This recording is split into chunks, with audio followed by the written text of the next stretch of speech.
Hello and welcome. Today we're talking to Dr. Dinesh Palipana, OAM, who is an emergency medical doctor. He is, as far as we know, the first medical doctor with quadriplegia. He was already at medical school and he had a car accident. He's also a lawyer, a qualified lawyer and a medical doctor, and he's currently learning how to fly. This man is breaking down barriers, not as far as the rest of us concerned. We think that everything's perfectly capable, but for those that don't, this man is creating representation in places that others can follow, and for that I think he's an amazing human being.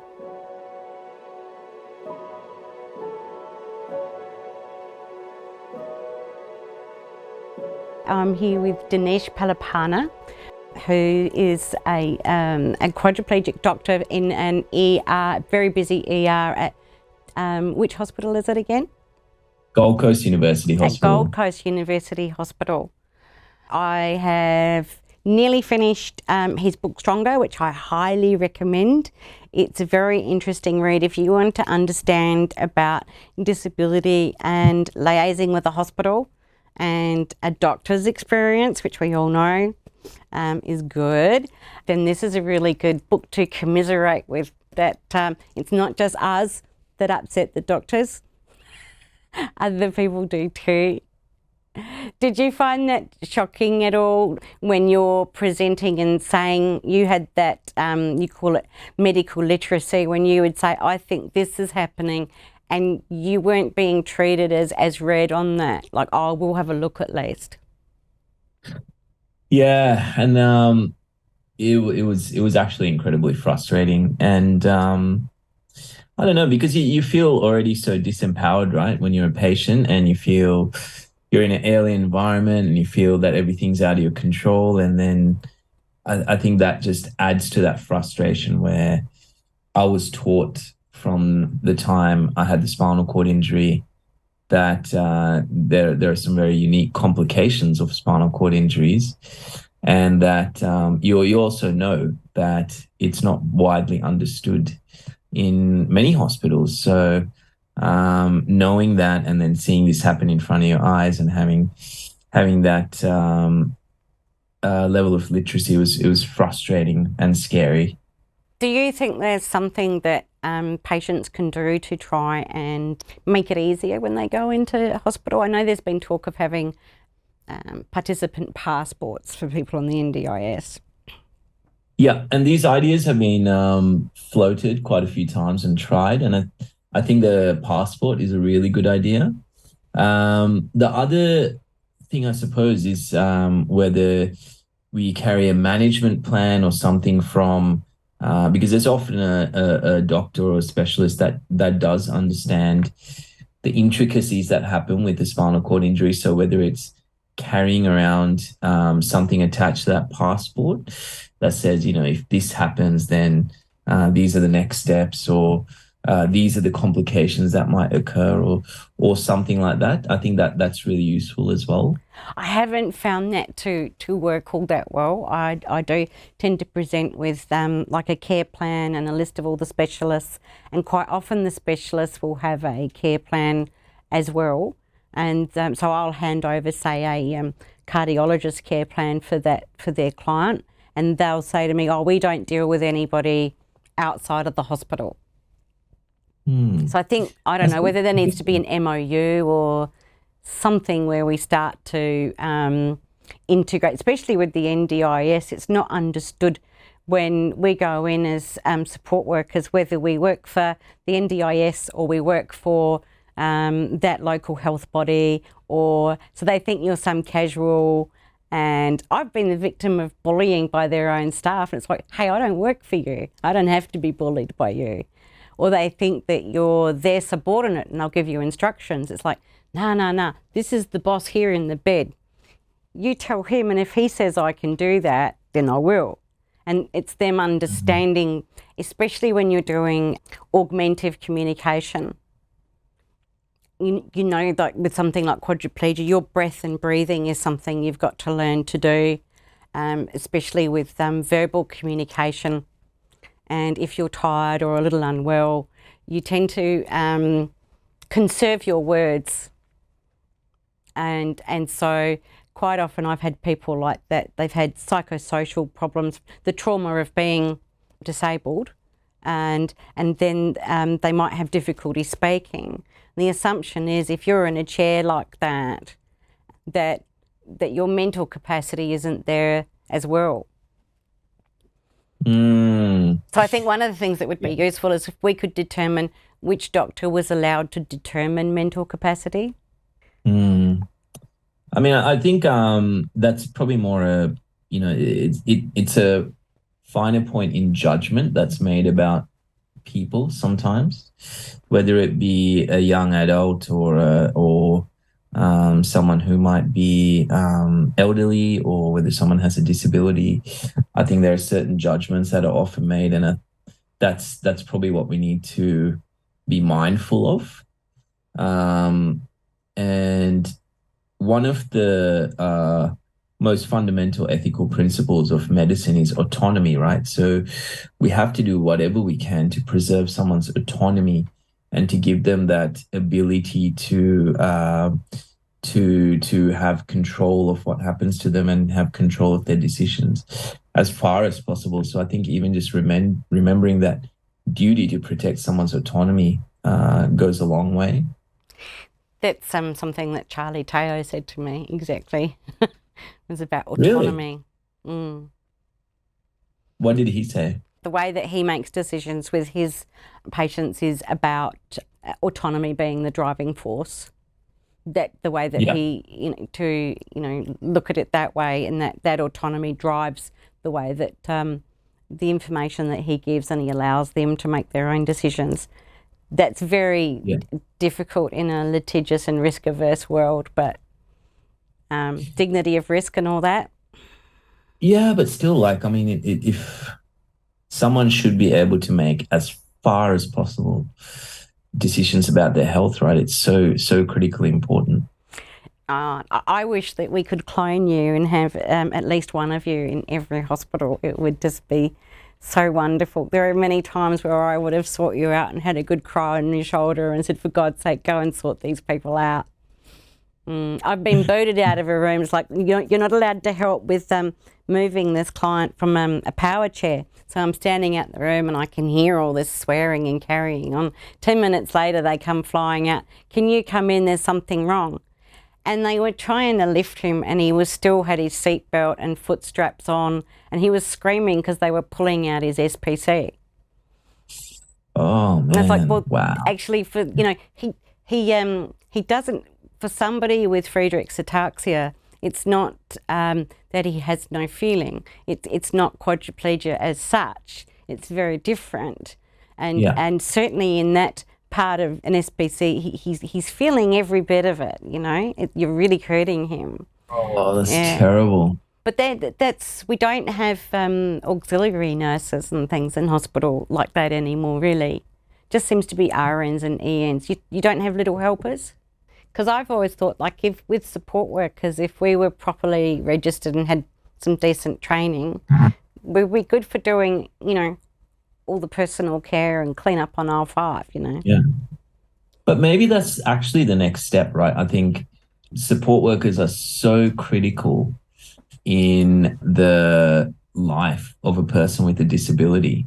It's like they're the people who are so most intimately associated with all the different routines and the health of a person. I think that's probably the next step, is making sure that our systems enable people to be able to continue doing that. And I think that benefits hospitals and health services as well, because then suddenly you got this person that can do everything and support someone. And bowel care is not the same in somebody that's in a chair. You can't put somebody like that in one of your little bariatric chairs. You can't put somebody like that, just give them an enema and roll them over. They need gravity, and they have to go every day, otherwise the body doesn't work. And probably even other things, right? They're probably even more bits and pieces to that, rather than, everyone's so different. when it comes to Well, for that? somebody like that, you know, I had an argument. Somebody once who said, "Oh, he didn't have any enough urine overnight, and I was worried about sepsis." And they said, "No, no, no, you don't Yeah. produce urine overnight." Like I mightn't, but he has his best flow at night time. But so it's like, well, these are our observations, and it's not that support staff are in the position to explain, to understand it all necessarily, but we need to be believed when we report it. Yeah. Agreed. I've had a So chat true. with a guy with, again, Friedreich's ataxia, spend a good 3/4 of an hour with a rubber mallet trying to get a reflex response. I just sat and watched him, and he was a registrar. I just sat and watched him, and at the end I said, you know, Google is your friend. If you didn't know what it was, you could have at least Googled it before you came in. It's very frustrating, especially when you have comorbidities and you've got, you know, maybe you want to have cerebral palsy with, you know, a bit of something else. And cerebral palsy is so variable on its own as to the way that it presents and how that person has to be looked after. You know, you might have one person with a catheter that you never, ever, ever have even dreamt about them needing to be flushed. And then another person where, you know, they're having citric acid flushes and, you know, you're with the urologist every other week. It's so... Everyone's so different, right? Does there need to be like a disability training core or something like that? I think there can be a solution to all this, and maybe that is it. But I think a critical part of it still is going back to maybe formalizing some of this stuff for disability support workers, but then improving that interface with them and the health system, where, you know, I think more needs to be deferred to caregivers because they so deeply understand things like this, right? Like, you know, you understand Friedreich's ataxia, which is quite a rare, which is a rare condition. So there's so much you can add to the day-to-day care of a person that's in a hospital that a lot of people might not be aware of. So I think it's that enabling that interface and having policies that can make that work a bit better. I think that would make a massive difference. Well, you know, at least we can hand the information over, and then somebody that understands it can look at it.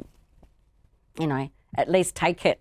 You know, like you were saying about your mother having the cards. You know, this is, you know, so it's like for somebody who has horrible reflux all their life, that they might have idiopathic pulmonary fibrosis, which if you didn't know, when you look at their lungs, you go, oh, you know, he's got pneumonia. It's like, no, that's not scar tissue from pneumonia. That's from this, and there's nothing we can do about that. He aspirates, you know, he gets it on his own spit. So they don't know, and those subtle things change the way that the treatment happens. And then it's like, well, this is why we don't lie him flat ever. You know, please don't do that. Just simple things. And it's not in all cases, but in most cases, if you have somebody that you're spending a lot of time with and you're trained to that person, then you will have some information that you might be entirely wrong, but somebody who's educated like you will go, I know what that is. That's a bit of information that, you know, I needed. Are you driving? Not yet, but I started flying this year. So I might fly before I drive in the end. Because you should I be love able cars, to drive. though. Yeah, totally. Totally. No, and I love cars. I've always loved cars, but yeah, at the moment, what I'm dipping my toe into is flying. So there's a flying school called Wheelies with Wings. I've heard and of them. They do the paragliding as well, don't they?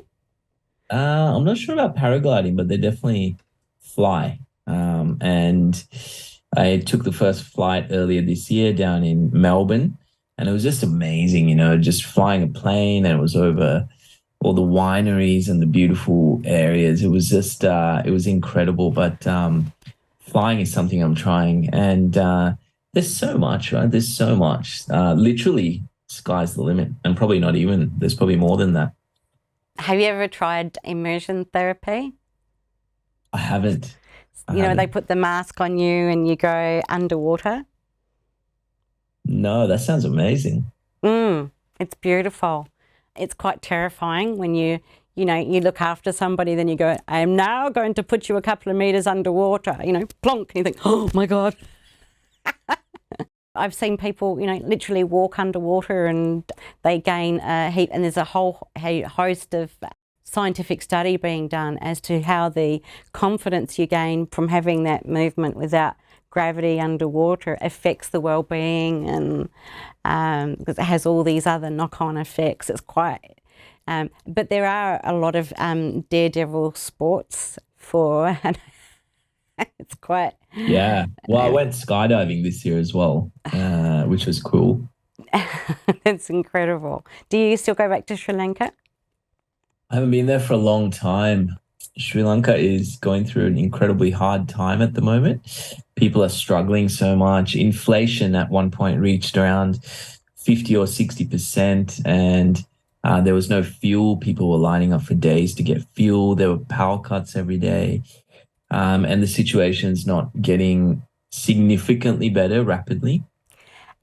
So it's a very difficult time for people in Sri Lanka, but I know I haven't been there for a long, long time now. Is that a bit of cognitive dissonance for you then when you're over here and then you see what it's like over there and you think, well, Oh, why? totally. Yeah, why isn't it? Because I've travelled quite a bit, and you sort of, why doesn't everybody know about this? And why isn't it, you know, the way that people are living? Where we are, and we go, oh, we're so lucky here. It's like, well, we don't know it. Even when we complain about our medical system, you know, we're pretty lucky. I think your pathway, this chap that I looked after with Friedreich's ataxia did a similar thing. When he got 25, he buggered off with his wheelchair to India, and he became a Hare Krishna devotee. And Wow. but when he got to India, they locked him upstairs because obviously he wasn't going to go anywhere, and were collecting his pension. He had to be rescued. So that was not the best. But then he went to California and Mexico and and New Zealand, and he was never bound by his chair. I think for myself, you assume then in Australia that we are so far advanced in acceptance of people with disabilities, but I think to some degree I would disagree with that, because it's not as in mainstream that there's that assumption that everybody has to be happy all the time, everybody's doing really well, and if you're not doing well or if there are any problems, that somehow it's your fault. I know. Yeah. We don't deal But I with that do, darker side of life as well, you know.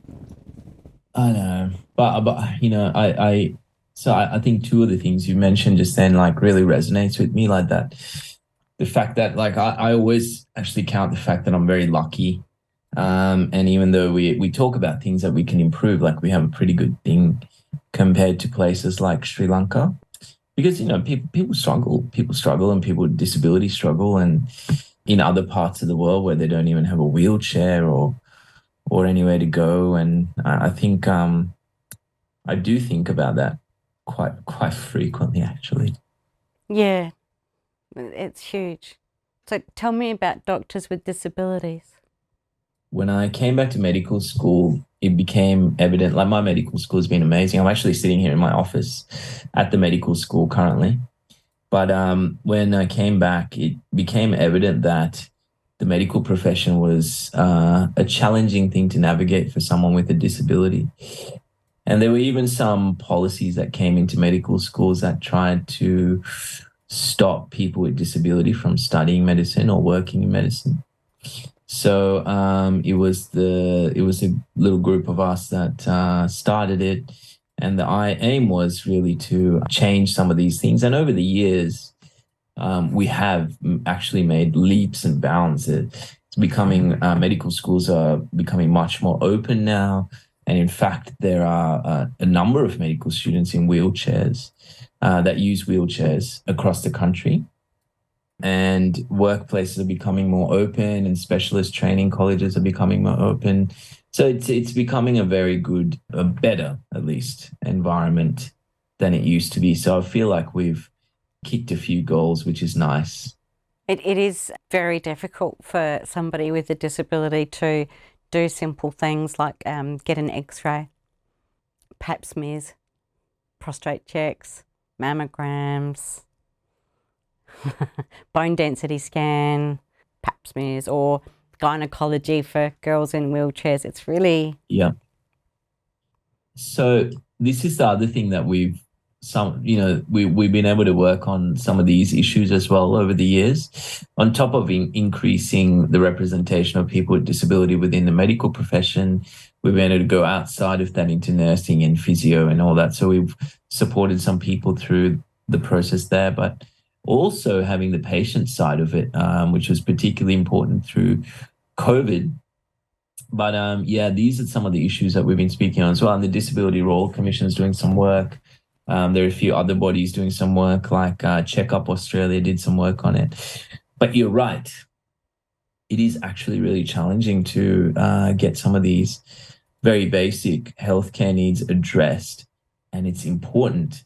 And if like, you should be able to get screening tests easily. You should be able to get your things done without fuss. And because it's preventative health and other things as well. And these are the things that contribute to a lower life expectancy for people with disability, because they're just not able to access a lot of the care that they need to do. Or they don't get the x-ray quite right. Or I flew over for a friend in Sydney a few weeks ago. She'd broken her foot. Well, I think it is the sesamoid. Oh, yeah? Yeah, so she's got cerebral palsy and they couldn't quite get a good x-ray. So I went in and I said, if we lift her and move her body to the right position, and this woman got really angry with me. She refused to have the woman come out of the chair. I can just do it like that and and she ripped her leg. And cerebral palsy people don't like having their hips moved, and they snap back and it's incredibly painful. And then she grabbed the catheter bag and grabbed it and put it on the floor, and it just about pulled it out of the stoma. And because she was thinking I was saying to her, you don't know how to x-ray. And it's like, no, for her leg to be in the position you want it to be, we have to rotate her. You're not going to get her leg where you want it. And it was so frustrating that you feel when you go, that it's going to be adversarial every time. And you're not trying to say that that person doesn't know how to do their job. You're trying to advocate for the person that you're with. And it is really, really difficult for, especially when it's a profound disability. There seems to, and I don't know whether it's because we don't have enough staff and people are really pushed hard, or what it is, but little things. Like I go on about it with the shower thing only comes to here. So if I'm showering you, I want to shower underneath. And I can't reach it. So if you're able-bodied, sat in a normal shower chair, of course you can, move around and use a flannel. But if you're in a disability shower chair and I'm trying to get you underneath, I can't wash you. But they all know we're an accessible hospital. Even with the cheese grater building here in Adelaide, we've been asked, that we were told that it wasn't accessible for somebody because the lift didn't fit a power wheelchair. So what's the point of the building? Wow. I mean, I think there are some people doing some really nice solutions, like at the Royal Melbourne. There's an incredible midwife that's doing a clinic. I read about her, yeah. Yes. So there are some really cool things happening around the place. They can't as all well. be in Victoria all the time, though. I mean, one of our other states really need to have a go. I think they're quite greedy, actually. Yeah, they're very, very greedy in what they do. So how do you find it when, do you find that everyone that comes in with a disability, they want to see you? I mean, it's the emergency department, right? So I work in the emergency department, and I'm not there all the time. But when I do get the opportunity to share that journey with the patient with the disability, it's really nice.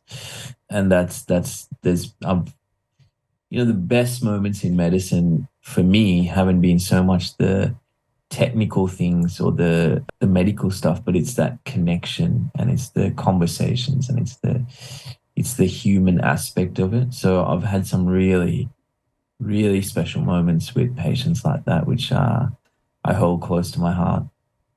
I think one of the things I've most learnt about, and I'm happy that my son's learnt it as well with some of the clients that we've had. We've had people we've had to take in when they've not had plans. So we've just, the best way to help somebody is just to roll your sleeves up and go in and look after them.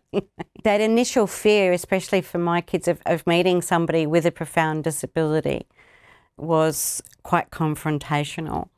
And then learning how to see a person differently, how to see that beauty and that personality, and how not to make judgments from what you see, but what you feel and what you know. And it's like what you're saying, that close encounter with another human being. And I'm very pleased that my children had that experience. But for myself as well, being autistic, I found that working in this field, I, for the first time, had an acceptance and an understanding and that kinship in a community that I had never experienced that sort of belonging before.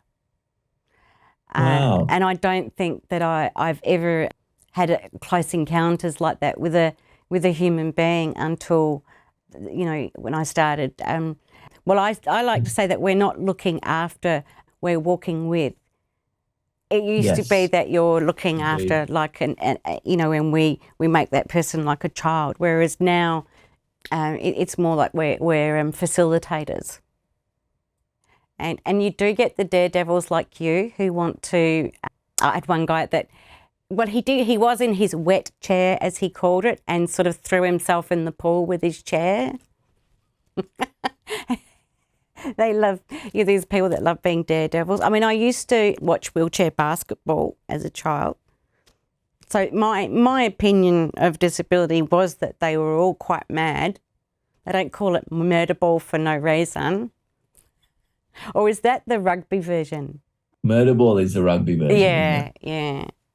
That's scary. If you're not in a chair at the beginning, you'll need to be in one by the end. Yeah, I reckon that's their sort of that's their motto. So you're going to stay in emergency medicine? To be honest, the dream is to fly myself out to rural communities that need it and provide medical care, which would be really cool. But yeah, I mean, this department that I work in is great as well. So hopefully in the future, I'll be able to find a mix of all those things. And do you find that it's rubbed off and that it's changing culturally about disability where you're working? I hope so. Our team is great. I just feel like a part of the team. I just feel like and a lot of people, a lot of my colleagues say that, we just see you as Dinesh. We don't see the spinal cord injury or any of the other things. It's just you. And I really love that. And hopefully that's just the way my colleagues see people. I mean, I feel very much like a part of the family, which is awesome. You're one of the main PWD honeys out there. Mexico, apart from Kurt Fernley, of course, and then there's you. So I'm reading your book, and you're born on Christopher Reeve's birthday. So I'm telling my I know, I I'm telling saw my that. girlfriend with CP, I'm going, he was even born on the same day. She's like, oh, thing. And Oh, when he died, I wrote to his wife and said, was he really the man he says he was? Did he really never tell a lie? And she replied, and she said, yes, it's true. He really was a Superman. wow. Yeah. Oh, So, good. so you share a Wow. birthday with somebody quite wonderful, but definitely in your own right, you're definitely up there with the Kurt Fernleys, and you've got a little fan squad out there. You'll Oh, have that's to a do some huge honor. I mean, modelling. Kurt's an amazing guy, right? And Christopher He is. Reeve too. Yeah. Kurt is, and his appointment is really good. How do you feel about the changes with the NDIS? Well, we've got the hope of the changes at the moment. Yeah, I think someone like Kurt is the right guy to be at the helm of all of that, and I feel that he'll be able to guide it in the right direction because he understands, right? He knows it. He gets it, and I see him as a person and he's just such a, there's human beings that are just inherently good. He's just one of those people. So I'm optimistic and hopeful. Yeah, you certainly feel comfortable around him. You don't have kids come in the ER, it's only adults, isn't it? We do actually have a kids emergency as well. So I work in it occasionally. And kids are they're awesome. I love the little chickens that come through. I think the coolest thing about them is that they're so non-judgmental and they're open They and don't care. they don't. No, that's why we need integration in the schools so that, it just becomes normalised. That's the quickest way of doing it. They don't care. And this chap, the main question he used to get from kids with his chair is like, "Oh, you got Wi-Fi, dude?" With those big I power love it. chairs these days, you got Wi-Fi. It's a very long learning curve, and the wisdom in some people like that, having gone through it. I've had a few that just play with the wheelchair. They'll just want to push Touch it me around, which is great fun. So or I sit just on let them, and you. That's the yeah, good thing. You know, you've always got a chair and it's soft. I mean, you are just a ready chair. exactly. But it's fun, and I just let them do whatever they want, and you can talk to their parents while while they do their thing. So it's very very cute. You'll have to I'm get some fine. little cool bling on your spokes, I should actually. That's a great idea for the stickers and kids. things, all the accessories. Was it like what's that called? It's like BMXing in a wheelchair, and they do those massive jumps and things. Oh yeah, Their mothers must. Oh, see, when my boys do something like that, they're to tell me afterwards. I'm the same with my mom actually. I tell her afterwards generally. And how is Uh, she? she's good. She's good. She's happy. She's doing well. She's healthy. And she's also such a strong voice for people with disability She around the just seems to be communities. this woman that just goes with the flow. This resilience about her. I was really impressed with that. She would just, oh, we're doing this now. Right, then we'll do it that to the best of our ability. And I was really impressed with that from a mother's point of view, understanding where I think one of the things they say is a precursor to success they've discovered is resilience or grit. And it's the hardest thing to teach. And it seemed to be her main gig with you was, okay, well, we're doing this now. Let's go do it. Yeah, and she's just amazing. She's amazing. I'm very lucky to have her. She's just an incredible woman. So I feel very grateful. Well, thank you very much, Dinesh. I'm going to finish it off there. But yeah, I'd love to talk to you some more when you've got some time with this intentional community, because there's going to be a medical centre as part of it where I want to try and make it accessible for people so we can show everybody else how to do it. And I've been looking for a doctor who understood. I'd love to. I'd love to talk. I've really enjoyed chatting to you, and thanks for thinking of me, and thanks for the work that you do. And this has been awesome. Well, thank you for being so lovely to deal with, and your book. It gave me a lot of pleasure reading through it and seeing a lot of those, he gets that as well. He's doing that as well. He's on the spiritual sabbatical back to Sri Lanka, trying to, Yeah. and it's like all this stuff, I can see it in people that I've worked with, and you can see it coming through where you were rebuilding yourself and your identity. Do you think you're much different to the person you were before? I hope so. And I hope that I'm a better person tomorrow than I am today. And I hope that I'm a better person in 10 years than I'm today. I think I think you just got to try and be better every day, right? So I hope that I'm a way better person, or at least I try to be, than I was before the accident. Well, Rumi says, when I was young and foolish, I wanted to change the world. Now I'm old and wise, I want to change myself. Oh, I love that. How good is that?